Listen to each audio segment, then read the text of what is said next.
आप मेरे पीछे जो ये प्रश्न देख रहे हैं ये कुछ ही दिन पहले पूछा गया था। आज के टाइम में बहुत गहराई से पढ़ा हुआ होना चाहिए, तभी आप प्रश्न को सॉल्व कर पाएंगे। चलिए पहले इस प्रश्न को सॉल्व कर देते हैं।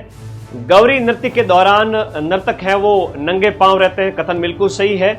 इस दौरान नर्तक दिन में केवल एक बार भोजन करते हैं, शराब, मांस और हरी सब्जी का त्याग करते हैं, ये कथन भी सत्य है। 1.25 महीने तक नर्तक यानी कि 40 दिन तक ग्रह का त्याग करते हैं, मतलब सांसारिक जीवन का त्याग करके एक सन्यासी के जैसा जीवन जीते हैं, ये कथन भी सही है।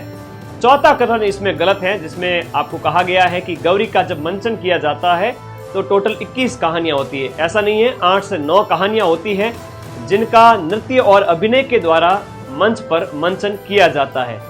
अब गौरी नृत्य के बारे में 2 मिनट में सारे डाउट आपके क्लियर कर देता हूं और एक्स्ट्रा एडिशनल फैक्ट और इंफॉर्मेशन बताऊंगा, जहां आगामी एग्जाम में हूबहू यहां से प्रश्न गौरी नृत्य में पूछा जाएगा। इस नृत्य के दौरान थाली और मांदल वाद्य यंत्र का प्रयोग किया जाता है, इसे राई नृत्य भी कहते हैं।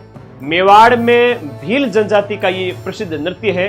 राजस्थान का सबसे प्राचीन नाट्य होने की वजह से इसे मेरु नाट्य कहा जाता है।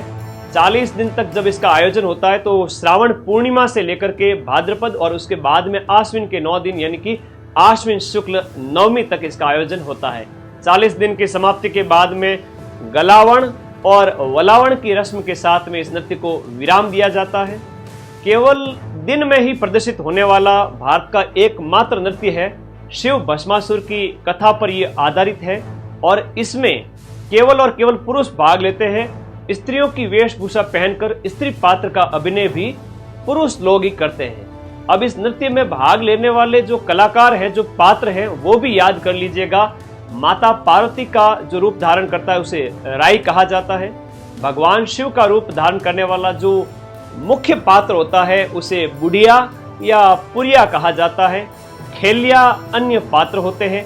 जामटिया लोक भाषा में कविताएं बोलता है। खटकड़िया उस कविता को दोहराता रहता है और इसका मुख्य सूत्रधार माना जाता है। अब इसका मंचन जिस गांव में किया जाता है उसी के द्वारा इसका खर्च उठाया जाता है। गौरी की घाई क्या होती है? सभी प्रकार के कथानकों पर आधारित नृत्यों का एक साथ सामूहिक मंचन गौरी की घाई कहलाता है और भानु भारती का पशु गायत्री नाट्य इसी पर आधारित है। गौरी नृत्य की कुछ कथाएं हैं, याद कर लीजिएगा, यहां से भी प्रश्न आता है। शिव भस्मासुर, भंवर भंवरिया, कालू कीर और कान गुजरी। देखा, 2 मिनट में आपने गौरी नृत्य पूरा पढ़ लिया। अपने इस चैनल को सब्सक्राइब कर लीजिए और मेरे नोट्स पढ़ने के लिए माइंड